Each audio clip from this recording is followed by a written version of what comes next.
So I've come over, it's raining as always, so it's very, very wet outside, which has dampened my plans for carrying on with that area outside the polytunnel. However, progress has been made. I have barked all of the fig and olive plot, and I've also collected all the bark ready for this plot as well. So it's all in sack form, which I've done before. It's great to just collect some up, and I've counted out how many I wanted, and I mean there was about 60 sacks that I needed, and it was hard work. But I'm in the polytunnel today and I've done a bit of organisation. I've sorted out all my trays. I'm going to be building these metal raised beds today. Now, what I tend to do is the containerwise trays, they're all pretty much the same size. They fit inside these trays from B&Q, which were like £2. And they're perfect for when you want to bottom feed. And also if you're watering, the water's not running out the bottom. It can stay inside here then and then draw back up into the plant then if it's needed. So I've got a few of those ready to go home, ready for some alliums, the onions, some brassicas as well, like which I've sown in my February sowings. It's almost March sowings already. I cannot believe it, but yeah, progress has been made. So I said last week that I was going to put the camera outside to check what was in that hole, which used to be a little dormouse. I hope it still is, but I opted on putting it in here for a few nights instead because something was digging around the beds and I wasn't quite happy, and also in the pots, and I blamed it on a squirrel last week. However, it wasn't. It was a rat. Now, I'm not happy about it at all, but it is what it is. You know, I live in a rural area, so it's going to happen, plus on allotment sites. It is my fault in a way because I've left a few gaps around the polytunnel at the bottom where they can just actually run under and come into the polytunnel. But I will have to seal them up soon. But I left them open because I wanted to leave as much ventilation as I can because I didn't want this to become too damp in winter. But it's going to be done now. I'm going to seal them up and clear up as much as I can. But have you noticed, I've raised this up so much now. It used to be right down here. So I brought it up now because I've got my sweet peas over, also my Kent blue peas, but I don't want them eaten. So if you've got problems with rats and mice and squirrels, either raise it right up so they can't get to them, or keep them at home until the last resort. So over on the fig and olive, as you can see, yes, I had a right bashing at this. It looks so much better now. The fruit cage is all barked. I've mulched the asparagus, all the paths now. There is a lot of mess at the back of there, which I've got to do next, but I'm just having problems with storage, so I'm gonna have to build another shed as well, but I've got a few ideas.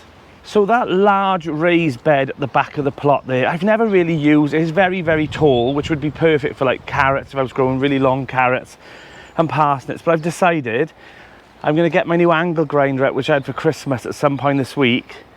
Try not to cut myself doing it, but I'm going to cut it in half, and then I've got more of the trim. So thank you so much, everyone.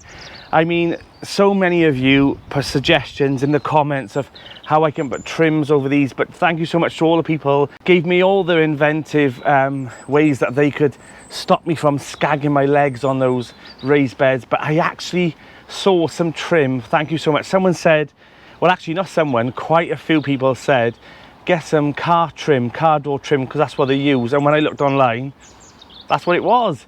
So I ordered a pile of it ready for this bed, this bed, this bed, this bed, and also the one that I'm going to cut in half because I don't want that to be sharp.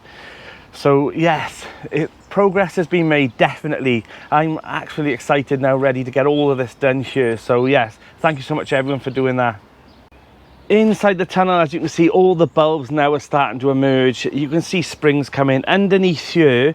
You can see there's a bit of moss growing on the beds. That's okay. That just means that there was a lot of moisture in here over winter. I will mulch this bed, give it a bit of a hoe over, but look at all the brassicas. Look how amazing they are by growing indoors. Compared to the same amount that I grew out here, I put the same plants out here as I did indoors, and look at it. It was mulched, but the slugs have decimated this bed. I mean, look at it. It's just, there's a few plants that are just hanging on, but nowhere near as healthy as the one indoors. So winter planting is out for me from now on. I'm going to be definitely growing everything in the polytunnel over winter. Now, if you're wondering what these are collies, broccoli, spring cabbages, and also some purple sprouting broccoli, and also right at the back there is some garlic in as well. So we'll see how this all goes, but yeah, I'm really pleased with this. On this side we've got some onions, some spring onions that are just straggling on, but we've also got a few brassicas coming along here as well, some red kales and green kales, and also some spring cabbages, but they're not doing as well as the other side, which is quite strange. Now you'd think, because the sun is coming across this way, this bed would have really benefited from all that light, but however, I've always noticed that the bed dead opposite always seems to grow really well. But now I think it's because the way the light comes down, rather than under here, is battering against everything that's outside. I think it's more because the light is coming in, and this always seems to do well. Now when I say always do well, obviously this is my first year growing in this polytunnel, but I mean compared to my old polytunnel as well, I noticed the bed furthest away from the sun did better as well. So I think next year this is going to be my prime bed over there, and under here I might put some salads and whatnot in, but they'll catch up. Right up in the eaves of the polytunnel, as you can see, we've got some sweet peas coming. These are other sweet peas as well, but I've also got some Kent blue peas here which are doing really well.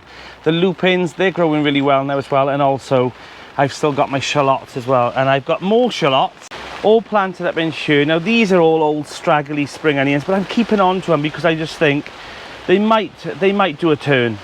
So I'm doing a bit of sorting out here today. I'm hoping the rain will ease off. If not, I'll come back tomorrow and carry on with the video. But I've had a bit of progress in here, nice bit of tidying. It's doing all right.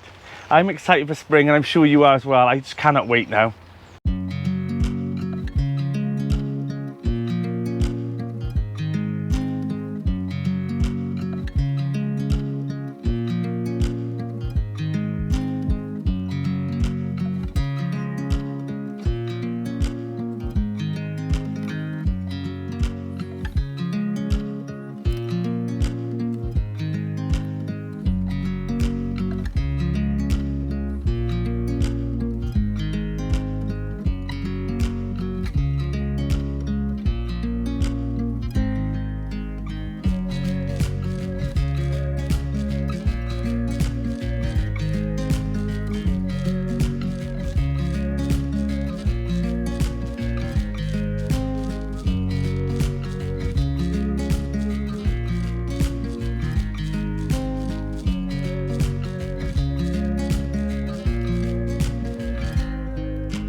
I have got on with loads and loads of jobs. I'm excited about it. I'll show you now what I've been up to today, get plodded on a little bit, and then I'll get back to you then and yeah, show you what's been going on in the polytunnel and on the remainder of the plot.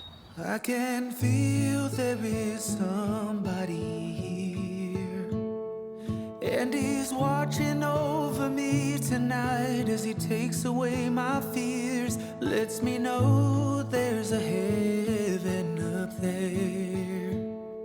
Yeah, he's reaching out his hand to me to wash away my tears. Oh, I know you and I praise you. Got my arms open for your love. Oh, I want to be near you. I hear angels from up above. They sing hallelujah. They sing hallelujah.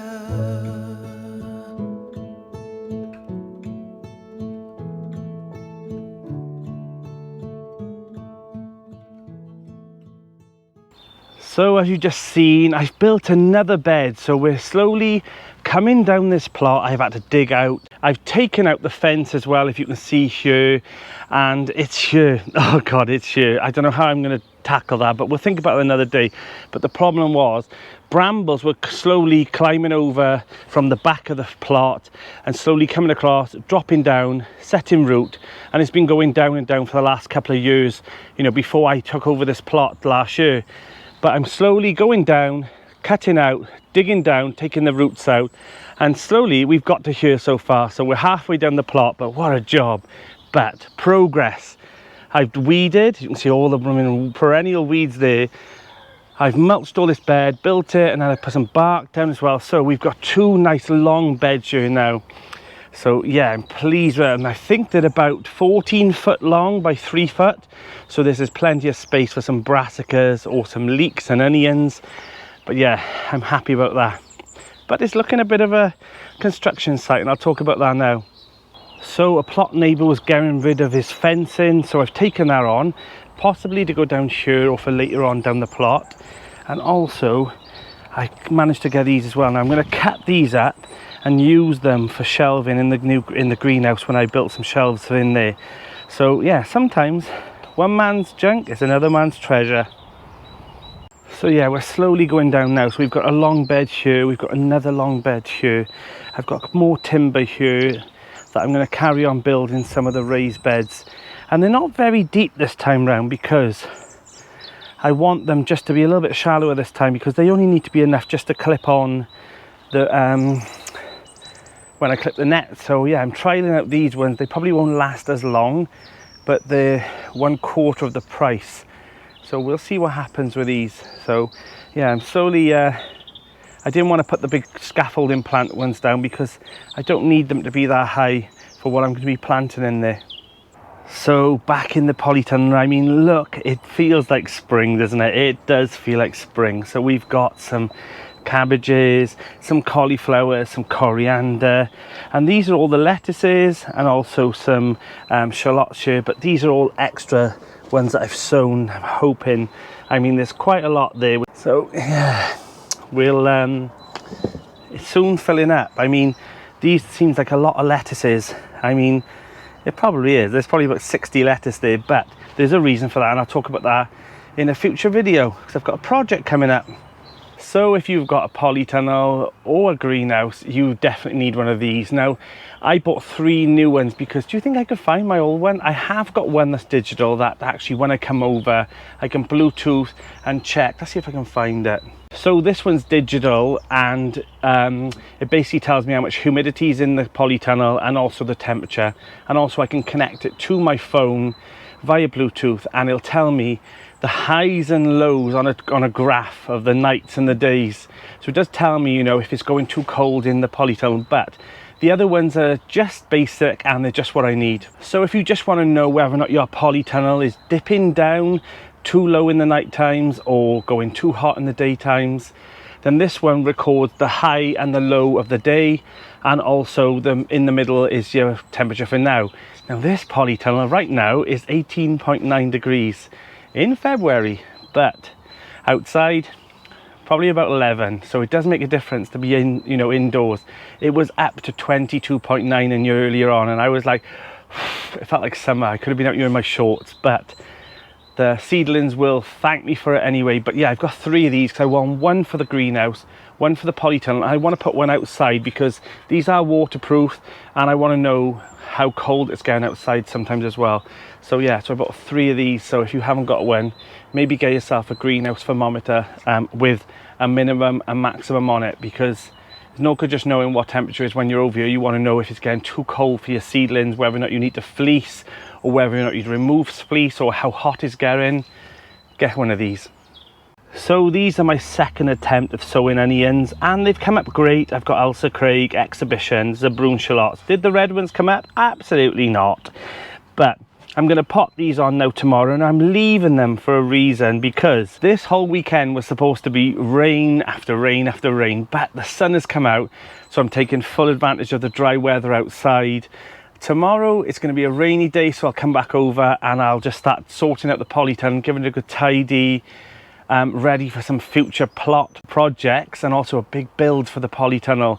Also the watering system, that might come over tomorrow as well. We'll see how much I get done. But yeah, so use your rainy days wisely. Get inside your polytunnel or your greenhouse, or sow at home, and then use the sunnier days to carry on in the garden. So as you can see, I built the 2 raised beds as well. The other 2 actually are from over on the fig and olive plot, so I do plan to put them onto here ready for the sweet peas and whatnot.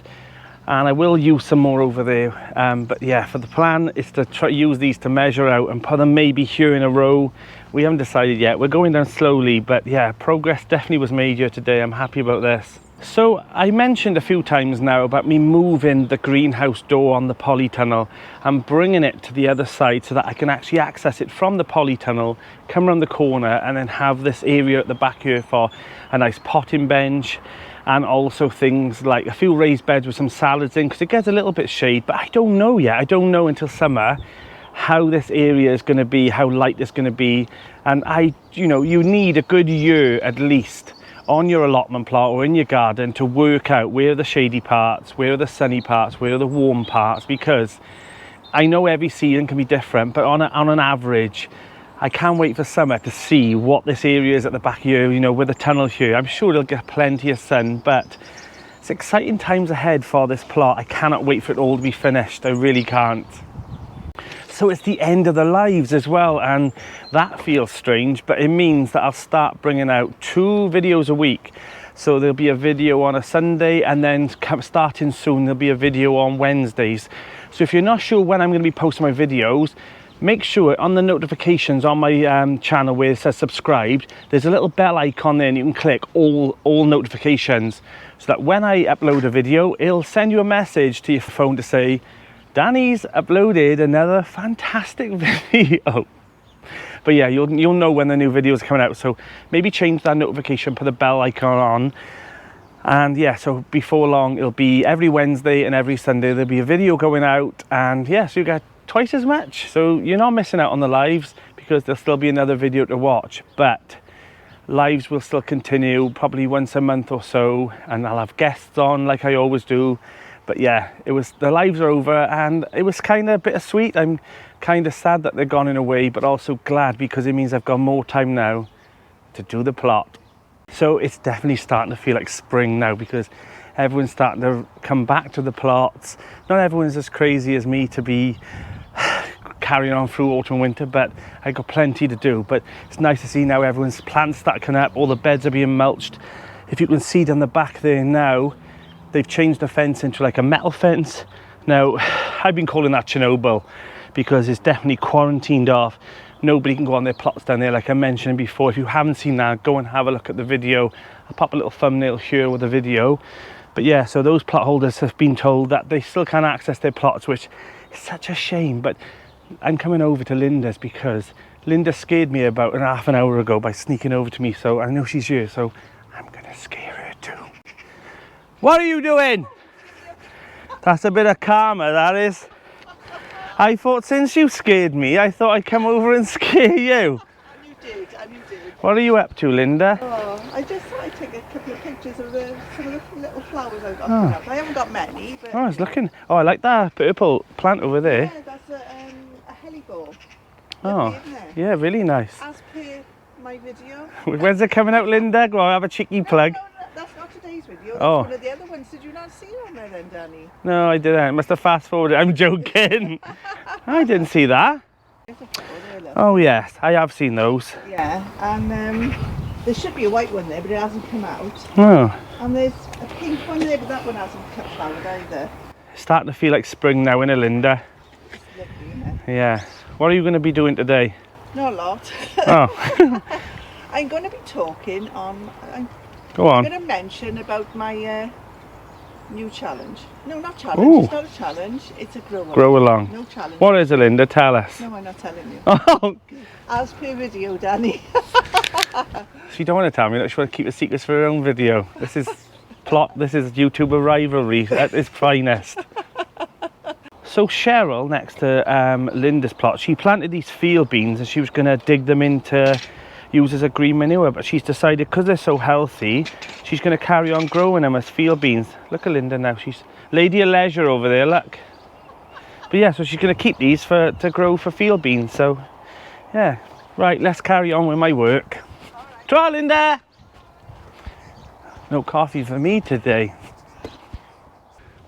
So I think I'm finally going to dig out these raspberries. Now, if you haven't seen the video, I've mentioned this a few times now, I put yellow ribbons on the canes and red canes because they distinguish what colour the fruit are on them. A few people asked me why I hadn't pruned these, and that was the reason why, because I want to know which ones are the golden raspberries, because they're the ones that I want to prioritise in the fruit cage. So I'm going to dig these up, make a new bed in there as well, and yeah, finally this then will become another metal raised bed and be planted up for spring. Now, I know I go on about containerwise all the time, how fantastic they are, because they're rigid and they last forever and blah blah blah like everyone else does, but there is a problem with them, and there is one thing that is a bit of a bugbear for me, is that sometimes you don't want to sow 28 cabbages or 19 or 15 of this or whatever the numbers are. Sometimes you just want to do 6 or you want to do 4.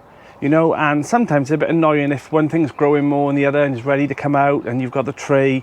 So I bought some of these ones. Now they are a bit more flimsy and I'm hoping that they'll last me a bit, you know, a few years, but I wanted some for 6s because sometimes I just want to try a new variety of cabbages in this 6, and I like to have them separately because sometimes I want to move them around if I want to plant just these out. And also I bought some 4s as well, because sometimes there is another issue with containerwise. Now, I know I keep going on about containerwise because I do love them. I generally do love containerwise, but there is a flaw to them as well. Sometimes when you're growing in one of these and they're growing in sheer and they're all growing at the same time, sometimes the plant becomes a bit leggy in these because there isn't enough space sheer for them. Except for these ones, if you see, there's only 4 in there, and that takes up enough for 6 of these. Now sometimes it's handy to have the plant in the middle and have more space around them so that the cabbages don't become leggy. So that's the reason why I've done this. Is I'm still going to use all my containerwise, and I do really like them, but I wish they did some smaller ones like this for 6s, and also did like a 4 one as well, you know, a robust 4 one, because sometimes it's not always good to have a convenient amount of plants stuck together, because they might need the space to carry on growing, especially in these like deep cell tray ones here. They've got all the root system, but they haven't got enough space up here to just bulk out and grow. They have to keep competing with the light with all their brothers and sisters. So there is a flaw with them, I'm afraid. However, they are perfect for things like lettuces, because the lettuce, by the time it grows to fill up that cell, it'll be ready to be planted out. But these ones, for instance, they do okay. They always do really well, but I'd like to have a bit of space, especially like with the Swedes and whatnot. I'm definitely going to be using the other ones for Swede, and making sure I got like nice chunky plants. And it won't be long before all of these will be planting out. Now these could be planted out in autumn, but they've caught up inside here, of course. But I need to start hardening them off for outside. All the ones now that have sprouted, I need to find a bed that I'll plant them in. I think they're going to go over to the fig and olive plot, most of them. But I mean, it's going to be so beautiful having all these different colour alliums. I mean, there's just so many of them, so many. I'm looking forward to having this big display of alliums this year. Those big, massive heads. And I mean, some of them are huge. They're giant. And hopefully in the summer, it'll put on like this big display for me. It's definitely feeling like spring now, but do not be deceived. This is a false spring. This is a few sunny days. Don't be getting excited and thinking, I'll plant out today, it's nice and sunny, or just spend this time now to be sowing seeds. It's almost March. Do not be fooled by these false springs, because we get quite a few of them coming up now to May, so just hold back a bit. I know it's hard, we're all getting excited, so same with all this. Sweet peas are still looking great. The rats have not got up on top here, which is great. But yeah, carry on now, sowing and growing, and just enjoy this nice calm time in the rain, indoors, sowing some seeds, and it won't be long before we'll be planting them all out. I'm Danny, and this is Grow Up.